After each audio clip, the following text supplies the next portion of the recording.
सुख क्या है? बुद्धा स्टोरी। एक दिन बहुत से भिक्षु बैठे बात कर रहे थे कि संसार में सबसे बड़ा सुख क्या है।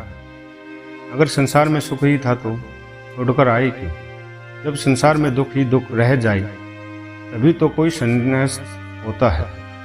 जब यह समझ में आ जाए कि यहाँ कुछ भी नहीं है, खाली पानी के बुलबुले हैं, आकाश में बने इंद्रधनुष हैं, आकाश कुसुम है, यहाँ कुछ भी नहीं है, तभी तो कोई सन्यासी होता है।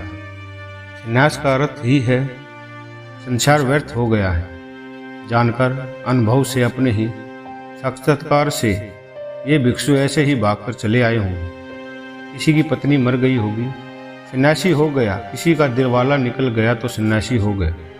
अब तुम देखना, बहुत से लोग सन्यासी होंगे, फिर कुछ और बचता भी नहीं है। जब बुद्ध भगवान अचानक आ गए, पीछे खड़े होकर उन्होंने भिक्षुओं की बातें सुनी, चौंक गए। फिर कहा, भिक्षु होकर भी यह सब तुम क्या कह रहे हो? यह सारा संसार दुख में है। इसमें तुम बता रहे हो कोई कहाँ रह रहा है। राज्य सुख होता है कहता है, काम दुख होता है कहमे कहता है। इसमें तुम बता रहे हो कोई कह रहा है भोजन सुख है, स्वाद सुख है। यह सब तुम जो कह रहे हो क्या कह रहे हो? यह सुनकर मुझे आश्चर्य होता है। अगर इस सब में सुख है तो तुम यहाँ आए क्यों गए? सुख भी एक आभास है। बुद्ध ने कहा, दुख सत्य है और सुख नहीं है, ऐसा नहीं है। पर संसार में नहीं है। संसार का अर्थ ही है जहाँ सुख दिखाई पड़ता है और है नहीं, जहाँ आभास होता है प्रति नहीं होती। इशारे मिलते हैं कि लेकिन जैसे जैसे पास जाओ पता चलता नहीं है। फिर सुख कहाँ है? बुद्ध ने कहा, बुद्धोत्पात में सुख ही है। तुम्हारे भीतर बुद्ध का जन्म हो जाए तो सुख है। तुम्हारे भीतर बुद्ध का अवतरण हो जाए तो सुख है।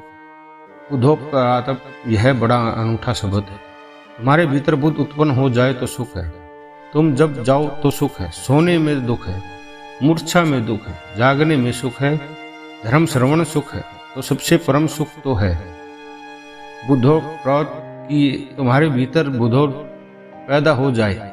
अगर अभी यह नहीं हुआ तो नंबर 2 का सुख है, जिनका बुद्ध जग गया उनकी बात सुनने में सुख है। धर्म श्रवण में सुख है, तो सुनो उनकी जो जाग गए हैं, जिन्हें कुछ दिखाई पड़ा है गुणों उनकी, लेकिन उसी सुख पर रुक मत जाना। सुनकर अगर रुक गए तो एक तरह का सुख तो मिल जाएगा, लेकिन यह भी बहुत दूर जाने वाला नहीं है। इसलिए बुद्ध ने कहा, समाधि में सुख है, बुद्धोत्पात में सुख है। यह तो परम व्याख्या हुई सुख। फिर यह भी तो हुआ नहीं। तो उनके वचन सुनो जिनके पास उठो बैठो, जिनके भीतर यह क्रांति घटी है, जिनके भीतर यह सूरज निकला है, जिनका प्रभात हो गया है, जहाँ सूर्योदय हुआ है, उनके पास रमो। इसमें सुख है, मगर इसमें ही रुक मत जाना। ध्यान रखना कि जो उनको हुआ है वह तुम्हें भी और करना है। उस करने में उपाय का नाम समाधि है। सुनो बुद्धों की ओर, चेष्टा करो बुद्धों जैसे बनने की। उस चेष्टा का नाम समाधि है। उस चेष्टा का फल है बुद्धोत्पात। सुनो बुद्धों के वचन, फिर बुद्धों जैसे बनने की चेष्टा में लगन, ध्यान, समाधि, योग, और जिस दिन बन जाओ उस दिन परम सुख है।